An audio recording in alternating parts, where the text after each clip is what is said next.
Monsieur le recteur de l'université, mon ami et frère, le grand professeur Lamine Gueye, Monsieur le directeur de l'UFR,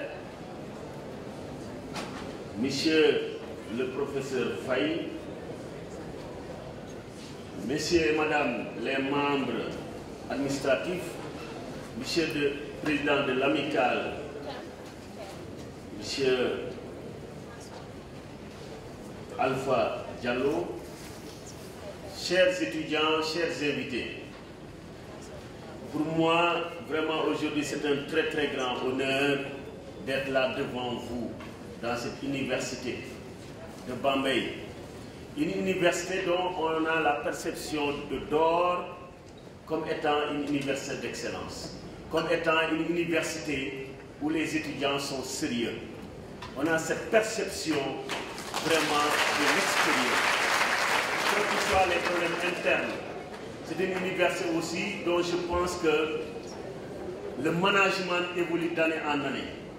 Le management est un management fort, une complicité entre étudiants et administration. C'est ça, en tout cas, la perception que nous avons. Et je vous y encourage et vous remercie. Je ne saurais remercier tout le monde. Vous savez bien que quand on vous choisit comme parrain des étudiants que vous ne connaissez pas, c'est la première fois que je viens ici à l'université de Bambey, sauf peut-être quand c'était le centre de Bambey, le centre agricole de Bambey.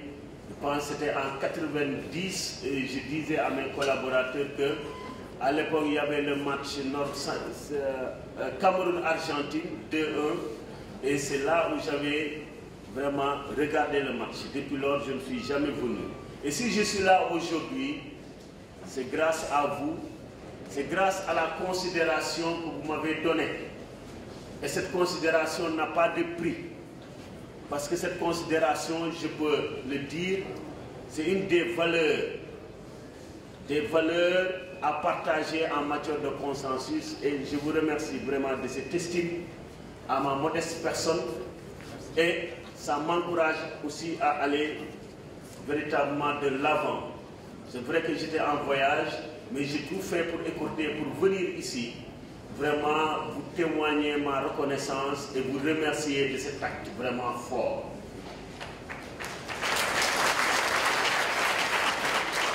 Bon, je ne veux pas être long par rapport au thème science et entrepreneuriat. Deux mots qui dans le temps ne se fréquentaient pas.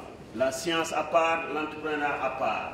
Il y avait même une dichotomie, un conflit quelque part, parce que quand on dit la science, côté francophone, bien sûr, c'était vraiment la recherche appliquée, l'université à part, donc le monde économique à part. Surtout au Sénégal, il n'y a jamais eu cette osmose, cette fertilisation croisée qu'on devait avoir depuis très longtemps pour que le milieu professionnel et le milieu universitaire puissent cohabiter et créer des synergies pour amorcer des actions de développement. D'ailleurs, ce qui nous a manqué depuis très longtemps, chaque sphère était dans sa tour d'ivoire. Chacun se disait, je suis le meilleur que l'autre, je n'ai pas besoin de l'autre. Alors qu'aujourd'hui, le monde a changé. Et je vais vous montrer un peu comment le monde a changé. Bon, si on parle de la science et de l'entrepreneuriat, c'est la création d'entreprises véritablement qui entrent dans le domaine de la science. Et quand l'entrepreneur entre dans le domaine de la science, forcément, ça atteste de l'émergence d'une technoscience, c'est-à-dire un phénomène qui brise les frontières entre la recherche et la sphère économique. C'est un peu ça. Maintenant, compte tenu du temps, je ne pourrais pas aller dans des définitions à n'en jamais finir. Mais ce que j'essaie, je vais essayer un peu d'apporter mon expérience et mon point de vue par rapport surtout au thème entrepreneuriat. Vous êtes des scientifiques, vous le maîtrisez mieux que moi. C'est vrai que vous allez vous en rendre compte après votre diplôme. ce n'est pas forcément ce que vous avez appris ici que vous allez appliquer. Je suis financier comptable, mais en réalité, aujourd'hui, je suis consultant à la Commission européenne. Pour faire quoi? Pour faire la promotion des satellites EGNOS et Galileo. Donc, ce n'était pas dans mon domaine de compétence, mais par expérience, par réseautage, par lobbying, je suis arrivé à être dans le projet Awareness in Africa pour promouvoir ces satellites partout en Europe. Je suis parvenu aussi aujourd'hui, mon métier, ce n'est pas de certifier des comptes, des bilans comptables. Pratiquement, je n'en ai fait très peu. Mais aujourd'hui, mon job, dans la plupart du temps, c'est vraiment vers ce que vous êtes en train d'apprendre et que je n'ai jamais appris. C'est-à-dire les plateformes e-learning, de mobile learning. Aujourd'hui, nous avons 35 campus au Sénégal et en Afrique. Mais pourquoi ces 35 campus? Parce que nous utilisons une plateforme e-learning que nous avons conçue à travers nos voyages, à travers le monde. Pour vous dire aussi que en matière d'entrepreneuriat, il n'y a pas de limite à la création d'entreprises. Tout dépendra, on le verra très rapidement, tout dépendra de la motivation, de la mentalité, de l'état d'esprit de la personne. Bon, si on prend l'exemple de la science et de l'entrepreneuriat au Sénégal, je commence par depuis les indépendances. Vous savez bien, le premier président, c'était Senghor. Après, il était couplé à Mamadou Dia. Et le premier, comme disait Kéba Mbaye, le premier faux départ du Sénégal, et jusqu'à présent, on a ces séquelles, contrairement à la Côte d'Ivoire, où FET a très bien démarré. Les Ghanéens, en certains moments, ils ont eu des problèmes. Mais comparé à la Côte d'Ivoire, le premier faux départ, c'était le divorce. Mamadou Dia Senghor. Senghor, il avait l'esprit européen. Il avait théorisé la civilisation de l'universel avec Teilhard de Chardin, qui est devenu Internet, ce que vous êtes en train d'apprendre, mais sont les Américains à partir des années 60, depuis Kennedy, pour se prémunir des attaques russes qui ont développé l'Internet et qui aujourd'hui monopolisent la civilisation de l'universel qui est née chez nous. Donc, avec Senghor, c'était vraiment la littérature. Lui, il voulait former des Sénégalais culturellement assis pour amorcer le développement. Donc la culture a été mise exclusivement en avant en occultant le côté économique. Cependant, de 60 à 70, si vous regardez un peu les statistiques, le Sénégal était autosuffisant. C'était les villages qui nourrissaient les villes. Les gens ne voulaient pas venir à Dakar et autres. Tout le monde restait dans les villages parce qu'il faisait très bon vivre. C'est après maintenant, vous savez bien, qu'il y a eu ce problème. Parce que si on prend de 1960 à 1966, on avait le même produit de développement, le même PIB que le Japon, qui sortait d'une guerre mondiale, que le Canada francophone. N'est-ce pas? Donc, on était, au début des indépendances, le pays d'Afrique de l'Ouest le plus développé à travers ces maisons de commerce et ces entreprises que nous avaient léguées faussement, vraiment, les Français, les colons. Les grands ports, chemins de fer, etc., etc. Mais après 10 ans, à partir de 70, on a commencé à avoir des problèmes. Vous savez, à l'époque, il n'y avait que des réserves d'or en Afrique. Et Nixon avait refusé la non-convertibilité du dollar en or. C'était pour fragiliser un peu les pays africains. Parce qu'il y avait une idéologie d'Esma qui montait. Il y avait mai 68, avant ça, il y avait le panafricanisme avec les Nkrumah et autres, mais aussi avec les Américains qui commençaient à prendre conscience, Martin Luther King et tous les autres là, véritablement, donc il fallait casser ce rythme. Que, attention, si les Africains prennent conscience d'eux-mêmes avec les potentialités qu'ils ont, on ne pourrait plus les dominer. Et à partir de ce moment, en 1970, la non-convertibilité du dollar en or a fragilisé les économies africaines. Parce que même dans les villages, on avait de l'or qu'on allait amener à la banque. Tous les Sénégalais, toutes les mamans avaient de l'or. Et comme c'était non transférable, donc ça a commencé à poser des problèmes d'érosion monétaire. Par la suite aussi, il y a eu la grande sécheresse à partir de 70. Jusqu'au milieu des années 90, il ne pleuvait pas au Sénégal. Et là, on a perdu notre agriculture. D'autre part aussi, il y a eu le premier choc pétrolier de 1973. Et en fin de compte, à la fin des années 70, il y a eu véritablement l'ajustement structurel qui nous suit jusqu'à présent. FMI, Banque mondiale. Les Ghanéens viennent de s'en sortir. Donc ce qui fait qu'on a eu des difficultés, parce qu'on a mis en avant le côté culturel, la négritude, au détriment de l'économie où on devait les cumuler. Contrairement au fait, pendant les vacances, il prenait sa famille et tous les ministres allaient cultiver le cacao. Et tout le monde allait cultiver le cacao. Alors que nous étions plus riches que la Côte d'Ivoire. Senghor allait en Normandie, bon, c'était normal, il y avait une femme normande et autres. Bon, il avait aussi un peu assimilé la civilisation mondiale par anticipation en laissant de part les côtés économiques. Et c'est en partie des années 70, milieu des années 70, qu'on a commencé au Sénégal à développer l'entrepreneuriat. Et c'est là où on a commencé à avoir des problèmes. Qui devenaient entrepreneurs? C'était des gens qui n'avaient rien à faire, qui n'avaient pas d'emploi, qui n'avaient pas d'études. Et par la suite, il y a eu l'exode rural et on a vu les commerçants de Sandaga et autres. Ils peuvent avoir une cantine, gagner des milliards, mais ils vont rester sur cette cantine. Ce ne sont pas des gens qui sont à l'université, qui ont eu des connaissances pour pouvoir le développer.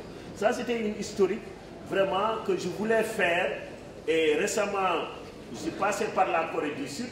Et les Coréens, quand je dis à l'aéroport, j'étais sénégalais, ben, ils m'ont tellement bien entretenu que je me suis dit, mais qu'est-ce qui se passe? Ils m'ont dit que nous, en 68-69, nous recevions de l'aide au développement du Sénégal.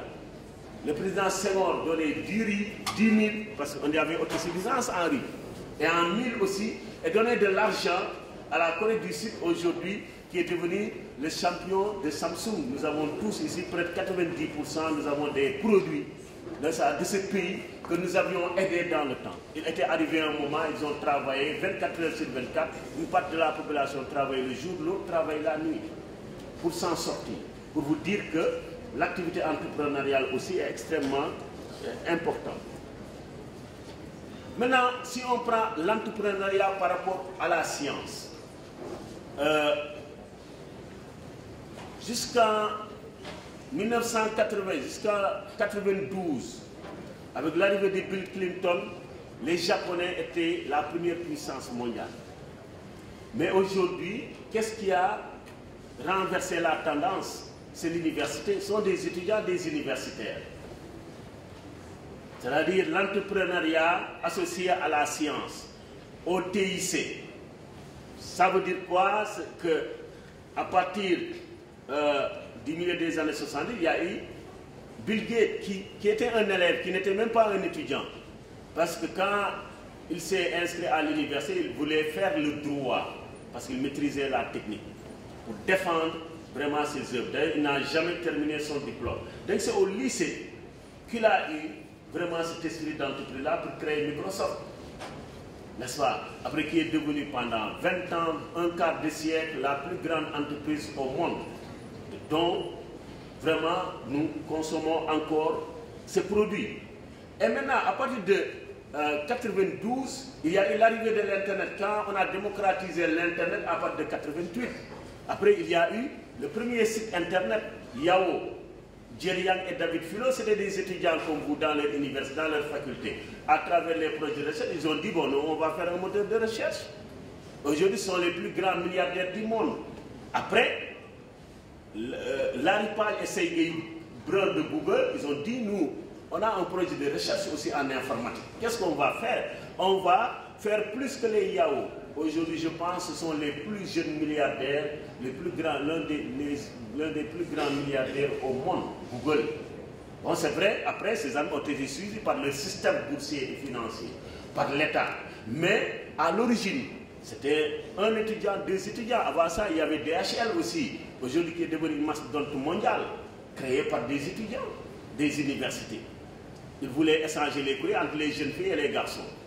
Tu as ta copine qui est de l'autre côté, n'est-ce pas? Ils envoient le courrier confidentiellement. Après, ils ont dit, mais on le fait. On commence à gagner $1, $2. Ils le font à l'échelle de la ville, du quartier, de la ville, et aujourd'hui à l'échelle mondiale. Facebook récemment, avec Marc. Facebook, dans sa chambre, il dit, moi, je veux vraiment socialiser les gens. C'est la science qu'il a mis, n'est-ce pas, au service de l'entrepreneuriat. c'est l'homme le plus important au monde, qui a toutes nos données, qui peut connaître qui est M. Diop, qu'est-ce qu'il fait, où est-il, quel est son itinéraire depuis 5 ans ou depuis une semaine. Il peut renseigner n'importe qui, il peut renseigner les Américains sur tout ce que j'ai fait à travers mon téléphone portable ou à travers mes connexions. Et aujourd'hui, ça aussi, ce n'est de l'université. Maintenant, si on revient sur Saty, en regardant la classe, je regardais un peu les visages. Mon grand-père me dit que quand tu es dans une assemblée, regarde les visages. Comment sont les visages? Visages heureux, visages intelligents et autres. Et je demande au recteur, mais qui vient ici, dans l'UFR? Il dit que les séries S. Donc la crème de la crème sénégalaise.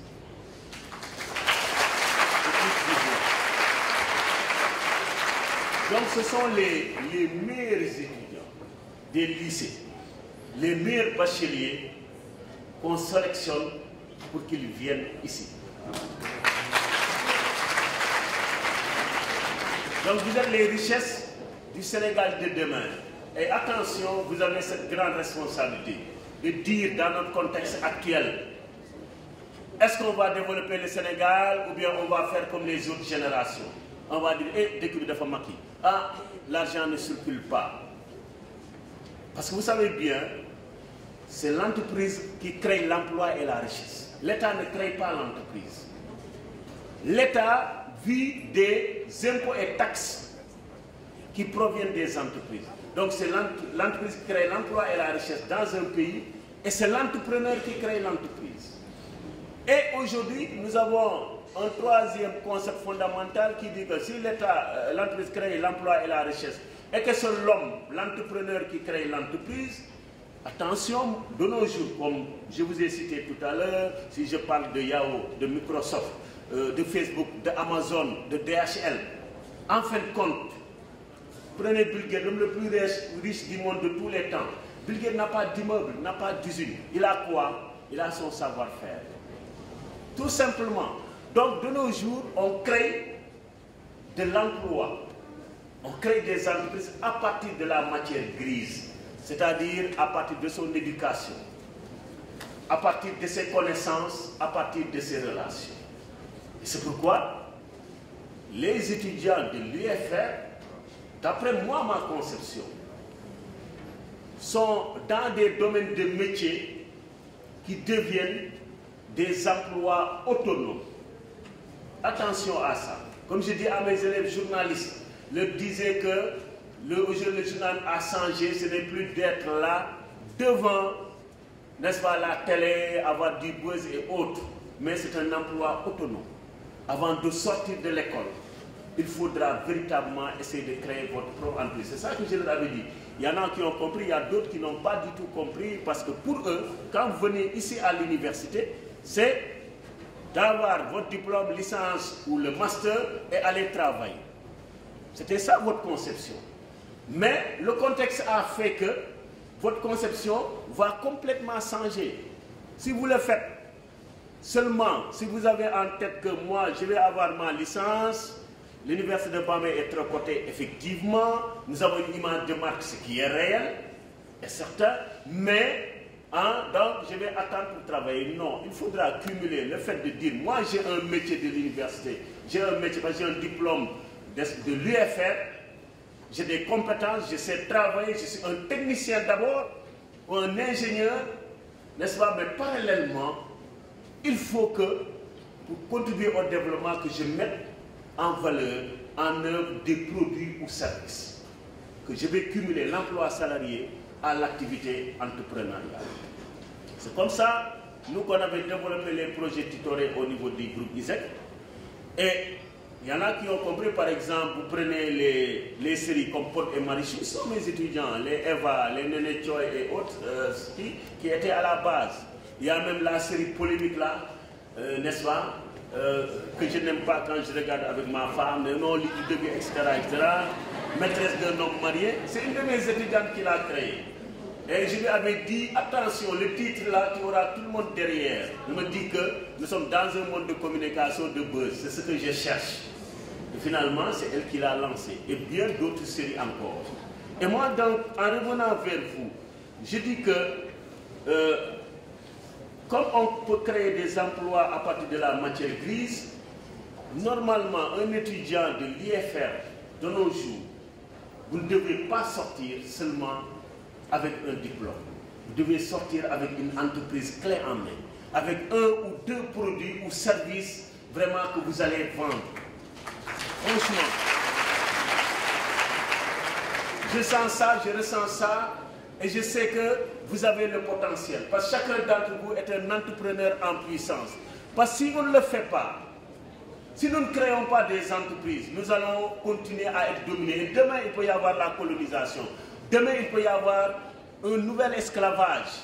Parce que les gens vont nous dominer. J'ai la chance, à travers mes activités, de faire le tour du monde. D'aller dans tous les pays, d'aller rencontrer des gens importants, d'aller dans de grandes conférences, rencontrer des sommités dont je ne pensais jamais vraiment les rencontrer. Parce que je viens d'un village, il n'y a même pas l'électricité. Je viens d'un village à Gaboul, près de Kaolack, où véritablement, après le certificat, vous devenez apprenti. Quand j'ai eu le certificat, hop, j'ai commencé à être apprenti chauffeur parce que c'était à la mode. Parce que chaque jour, vous avez 10 francs, 25 francs. Et bon, pour avoir une belle fille dans notre village, il fallait être apprenti chauffeur, pas étudiant. Vous comprenez? Et à partir de ce moment, quand j'ai dit non.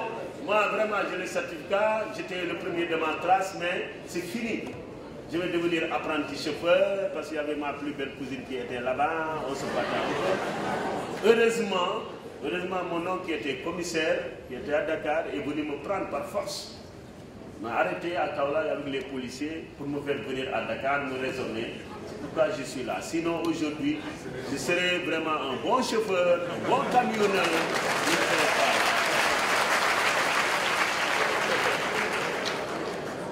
Donc, pour vous dire que dans votre domaine, vous êtes dans le domaine de l'économie numérique. C'est ce domaine-là, les TIC, qui dominent aujourd'hui le monde, qui vont dominer pendant très longtemps. Et quand je dis que si nous ne faisons rien, on risque d'être dominés parce que les Chinois sont en train de venir. Les Européens étaient là. Les Américains vont venir, tout le monde va venir au Sénégal parce qu'il y a le pétrole et le gaz aussi. Attention à ça. Et si nous ne faisons pas attention, il peut y avoir dans des pays comme Boko Haram et autres, où le problème du pétrole va se poser, comme au Congo, comme dans d'autres pays. Maintenant, parce qu'il y aura une ingérence extérieure tellement forte, à un certain moment, les autochtones, nous, les populations locales, nous allons nous révolter en disant c'est pas normal. C'est pas normal parce qu'à un certain moment aussi, on a croisé les bras. Et aujourd'hui, prenant votre âge, votre situation, c'est à partir de ce moment que vous devez aller à l'aventure. L'aventure, dire quoi? Dire que j'ai pas de femme. Bon, il y a certains qui sont mariés, bien sûr, garçons et filles, mais j'ai pas tellement de responsabilités sociales. Je peux faire des erreurs, rectifier, avoir le temps de bâtir quelque chose. Moi, c'est au lycée, dans le CV, ce qui m'avait intéressé le plus, c'était le journal Salirou Ndiangane au lycée de la Fosse. Nous étions un peu de petits révolutionnaires, quoi, pas politiciens forcément, parce qu'à l'époque, ils venaient au lycée, il y avait les marxistes-léninistes, Ahmed Dansokho, Mahmoud Diop, les Landing Savané et autres, il y avait ces étudiants-là qui te donnaient le livre rouge de Mao, quoi. On était un peu des contestataires. Mais moi, ce qui m'avait intéressé, c'était quand on m'a donné le journal. J'ai créé ce journal, et puis j'ai été conseiller. Ce journal, à l'époque, c'était des stencils. Mais avec ce journal, j'ai amené des millions à l'école. Et c'est depuis lors que j'ai ce déclic de dire, moi, je vais travailler pour moi-même. Parce qu'avec ce journal, il y avait le côté marketing. Je construis ce journal, je vendais, personne n'achetait. Mais comme au lycée de la Fosse, il y avait la série G2, il y avait beaucoup de belles filles. Les filles des VIP, les ministres Daouda Sow, les filles de Kebambaye, etc., etc. Mais en réfléchissant, je dis, mais tiens, comment faire pour vendre ces journaux-là à ces filles-là? J'ai fait le parrainage. J'ai bien une jolie enveloppe qu'on me donnait à l'école. Je viens dire, Aminata Mbaye, tu es fils de Kebambaye, vraiment, on te parraine le journal. Aminata donne 1000 francs. Ce journal coûtait 25 francs, quoi. Donc je l'ai multiplié. Après, tout le monde refait la même chose. Et je suis parvenu à vendre plus de 2 millions de ce journal par parrainage. Après, toutes les filles se bousculent. Ah, Diop, tu ne m'as pas donné. Oh, ainsi de suite. Et là, moi, je faisais mon business. Vous comprenez bien. Et après, ça a créé le déclic. Quand je suis venu à l'INSUP, très tôt, je faisais ma formation, mais j'ai créé un cabinet de consultants. Cabinet de consultants dès la première année. Et je faisais des études de marché. N'est-ce pas? Je ne pouvais pas le faire, je collabore avec les profs et c'est parti comme ça. On a créé le mouvement Junior Entreprise. À l'époque, il y avait le ministre, Cheikh Omar Anne. On était ensemble, on gérait le foyer. Il y avait Daouda Diallo, le ministre des Finances. Il y avait Moumoudou Tala aussi et Mansour Faye, n'est-ce pas, qui était à l'INSEP, mais qui s'intéressait. Après, on avait maillé tout le monde. Et arrivé à un certain moment même, les étudiants voulaient beaucoup plus être dans la junior entreprise que qu'on ait à faire des grèves et autres. Les Djan Fada étaient des sympathisants, ainsi de suite, ainsi de suite. Vous comprenez bien. Donc, on avait un peu changé la donne entrepreneuriale. Donc, j'ai commencé à entreprendre dès l'université. Dès le lycée, je peux dire, mais dès l'université. Parce que je m'étais dit, moi, je viens d'un village, nous sommes pauvres. Mes parents étaient des agriculteurs. Ma mère ménagère vendait de la tomate. Maintenant, qu'est-ce que je veux faire? Si je suis salarié, c'est bien. Parce que j'ai travaillé un peu à la Sonatel parce que mon oncle qui était commissaire aussi m'avait contraint. Il m'avait mis en rapport avec les policiers qui m'ont pris, qui m'ont mis, n'est-ce pas, dans une grille au commissariat de Point-E avec les plus grands bandits de Grand Dakar, qui m'ont passionné pendant un week-end pour me dire maintenant, si tu ne le fais pas, si tu ne veux pas travailler, tu peux connaître ton projet, il faut aller travailler. Parce que j'avais réussi à un concours de la Sonatel. Finalement, j'ai travaillé là-bas quelques années. C'était quand on quittait le Télé-Sénégal, mes promotionnels, maintenant sont qui gèrent les Alundia et les Karim Beng, etc. N'est-ce pas? On nous avait repris, mais très tôt après, j'ai quitté. Pour dire que moi, vraiment, je suis fait pour créer mes propres affaires, mais en disant que pour aider mes villageois, pour aider ma famille, il me faut des ressources. Pour avoir ces ressources, il faut entreprendre. Ça va prendre du temps, mais je vais persister. Et c'est comme ça. Ma démarche, ça peut ne pas être la démarche de tout le monde. Vous avez beaucoup plus de chance aujourd'hui. Vous avez le téléphone, vous avez les TIC, vous avez un outil d'information, de communication que vous avez. Donc c'était pour terminer, pour vous dire aujourd'hui, avec votre IFR, vous pouvez tout faire. Tous les métiers qui sont liés au TIC. Les sites web, par exemple les sites web, c'est Sénéweb, c'est Leral, c'est Dakar Actu. Qui gèrent Leral et Dakar Actu sont des gens qui ne sont jamais allés à l'école, qui sont devenus aujourd'hui, qui ont aujourd'hui énormément d'argent par le contenu, par les vidéos. C'est comme Pod et Marichou avec télévision en ligne, n'est-ce pas? Créer par exemple une série télévisée à l'université de Bambey, raconter les histoires de l'université de Bambey. Vous verrez que le monde entier va vous connaître et vous allez gagner énormément d'argent et vous allez faire émerger vraiment des stars parce que ça paye. Moi par exemple, quand ma fille Abiba a commencé à chanter, j'avais refusé. J'ai dit non, petite fille, toi tu as que 14 ans, nous ne sommes pas griots dans la famille. C'est vrai, tout le temps il était avec les Laoubé quand même. Les mères Laoubé pour aller dans les cérémonies. Donc c'était bien.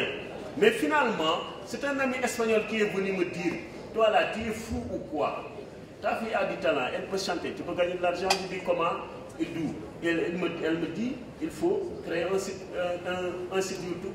Et aujourd'hui, chaque mois, au moins, je gagne entre 600 000 et 1 million à travers ces vidéos. Bon, elle n'est pas au courant quand même avec ça.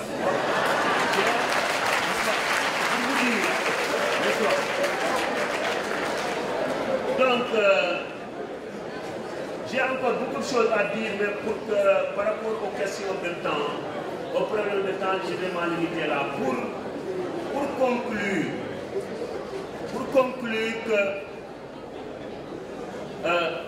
vraiment, je voudrais, à travers le potentiel que vous avez, et je vais voir avec le recteur, le directeur de l'université, de l'IFR, et les autorités ici, sous leur permission, et je connais bien le recteur, qui est vraiment un homme très ouvert, vous le connaissez plus que moi, vraiment un homme très social. Depuis l'université, on se rencontrait souvent dans l'équipe du ministère, dans le cadre de la réforme. et il me dira oui. Je voudrais qu'on essaye de voir avec vous, avec l'UFR, parce que déjà, il y a eu le premier contact. C'est un instant. Bon, si on s'arrête à là, peut-être on va se rencontrer de temps en temps, dire « Ah, on était à l'université de Bambey, etc. » Je ne veux pas ça. J'ai une expérience, n'est-ce pas? J'ai des idées, n'est-ce pas? J'ai aussi un réseau, un réseautage. Parce que le monde d'aujourd'hui, c'est un monde de réseau, à travers même les TIC. Et je voudrais qu'on essaye de voir avec l'UFR comment faire pour développer des micro-entreprises. Comment faire pour que chacun, en sortant avec sa licence ou son master, puisse sortir avec un projet, avec un produit. Moi, j'ai commencé avec rien, parce que mes parents n'avaient pas d'argent. Et il y a un phénomène qui dit que, n'est-ce pas, entreprendre c'est quoi? C'est oser créer quelque chose à partir de rien. Avoir cette audace de créer quelque chose à partir de rien, mais sans complexe. Si vous êtes complexé, vous n'y arriverez pas. Donc, osez créer quelque chose à partir de rien, sans complexe. Qu'est-ce que vous avez des connaissances? Donc, vous pouvez imaginer des produits. Qu'est-ce que vous avez un cadre de l'université? Vous avez des ordinateurs et tout pour faire des programmations, pour faire n'importe quoi, ou bien votre ordinateur personnel. Qu'est-ce qui vous reste? Un encadrement. Qu'est-ce qui vous reste? Un complément de financement. Mais je n'ai jamais vu une entreprise au Sénégal qui a bénéficié des financements pour devenir une entreprise viable. Sédiment, il avait démarré avec quelques pourcents. Serimbou, il faisait du marchand ambulant. Je peux en citer CSE de Aliou Sow. Même chose, Oumou Informatique faisait du courtage, ainsi de suite, ainsi de suite. Donc, la base de la création d'entreprise, c'est votre motivation. C'est d'abord une attitude, c'est-à-dire un état d'esprit, une mentalité, une volonté de dire, moi, je vais me lancer, je vais m'en sortir, quelles que soient les difficultés. Avant d'être maintenant une technique, et vous avez la technique, parce que vous suivez le métier des TIC. Et ce que je voulais, en définitive, qu'on essaye de créer un incubateur, je ne sais pas, on peut l'appeler comme ça, que moi-même, personnellement, je vais sponsoriser. Ça veut dire quoi? Que je vais essayer d'y revenir. On a discuté pour que ceux qui ont véritablement le talent, ceux qui ont l'esprit entrepreneurial, puissent demain sortir les entreprises dont le Sénégal aura besoin dans l'avenir. Nous sommes vers le pétrole. Quelle application pour le marketing du pétrole? Quelle autre application, quel autre produit dans tous les domaines de la vie? Dans tous les domaines, il y a énormément de besoins à satisfaire au Sénégal. Mais nous consommons 95% des produits qui nous viennent de l'extérieur, ce n'est pas normal. Et vous, votre génération ne doit pas laisser, n'est-ce pas, cette situation continuer. Vous êtes une génération de rupture parce que vous êtes l'élite, vous avez la chance vraiment d'être à ce niveau. Et je termine aujourd'hui pour remercier véritablement monsieur le recteur. Et je viens de faire un tour en Chine. J'étais parti là-bas pour information. Vous savez pour faire quoi? Pour faire de la boulangerie, pour faire du pain. Mais à partir du gaz. Parce qu'un de mes étudiants, dans le cadre de notre incubateur, avait choisi un projet de boulangerie, je l'avais rejeté. Il est venu me dire non, monsieur Diop, vous ne devez pas me rejeter, parce que dans mon village, il n'y a pas de pain. Donc je veux installer ça là-bas. Parce que je dis qu'une boulangerie, c'est 40 millions, vous n'avez rien. Moi, je vous donne le billet tout le temps. Je vous donne le ticket pour aller manger. Il me dit non, je veux le faire. Je dis donc on commence avec le tapalapa. Il est allé commencer à faire avec le tapalapa. Après, on a discuté. Finalement, on a conçu une machine comme un frigo qui marche avec du gaz. On a la même qualité de pain. La même qualité de pain que les boulangeries industrielles. Et aujourd'hui, on a gagné le marché de la DER avec les ASC pour implanter 100 unités vraiment de boulangerie qui marchent avec le gaz. Ça veut dire quoi? Ça veut dire qu'avec ce projet, on va remplacer les 15 000 tapalapas qui participent à la déforestation. En Casamance, vous ne verrez plus les gros arbres parce que tout a été déraciné. Mais le problème fondamental, c'est le problème de santé. Vous savez, il y a des arbres dans la forêt ou dans la brousse que même les oiseaux, n'est-ce pas, ou les animaux ne mangent pas du tout. Parce que ce sont des arbres toxiques. Et maintenant, celui qui gère son tapalapa, lui, il n'a aucune connaissance. Ce n'est pas quelqu'un qui a fait chimie ou biologie pour dire que cet arbre est toxique ou pas. Il va couper, il va faire du pain. Il y a cette toxicité vraiment qui va être dans le pain et qu'on va manger, cancer, AVC, énormément de choses. Et nous, si on a comme le Sénégal va avoir du gaz aussi, on peut créer ces unités de boulangerie pour en faire. Et aujourd'hui, en faisant le tour du Sénégal, je dis que moi, les 30 ans d'expérience, je perds du temps. Parce que le développement, c'est à la base. Mais ça doit être supporté par des élites, et les élites, c'est vous. Je vous remercie. Merci.